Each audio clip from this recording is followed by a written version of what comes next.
जय श्री नारायण। पुरुषोत्तम मास महात्म्य अध्याय 20वां। सूत जी कहने लगे, नारायण के मुख से ध्रुधनवा के पूर्व जन्म के वृत्तांत को सुनकर नारद जी श्री नारायण को फिर पूछने लगे, हे तपोनिधे राजा ध्रुधनवा फिर वाल्मीकि ऋषि को क्या कहने लगे, सो आप कृपा करके मुझसे कहिए। श्री नारायण बोले, हे नारद, राजा ध्रुधनवा वाल्मीकि ऋषि से कहने लगे, हे मुने, यह मोक्ष देने वाला पुरुषोत्तम मास व्रत कैसे करना चाहिए और किसकी पूजा करनी चाहिए और किसकी विधि क्या है, सो आप कृपा करके इन सब लोगों के हित के लिए मुझसे कहिए।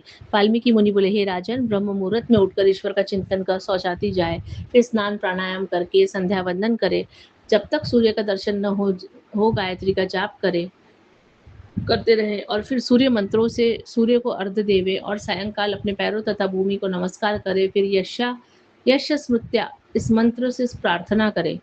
जो ब्राह्मण श्रद्धा से विधि पूर्वक संध्या करता है उसको तीनों लोगों के कुछ भी कठिन नहीं। यह सब कृत्य दिन में पूर्व भाग का है।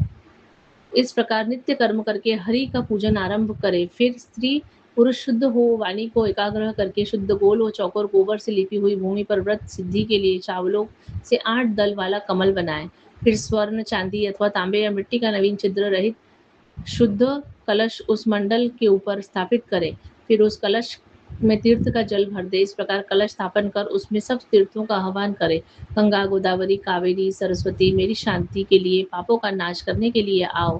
फिर कलश को मंत्रों से गंध, अक्षत, नैवेद्य और ताजे पुष्पों से पूजकर कलश के ऊपर पीले वस्त्र से लपेटा हुआ तांबे का पात्र रख दें। फिर उस पात्र के ऊपर राधा कृष्ण की मूर्ति स्थापित करें। फिर भक्ति युक्त हो विधि से पूजन करें।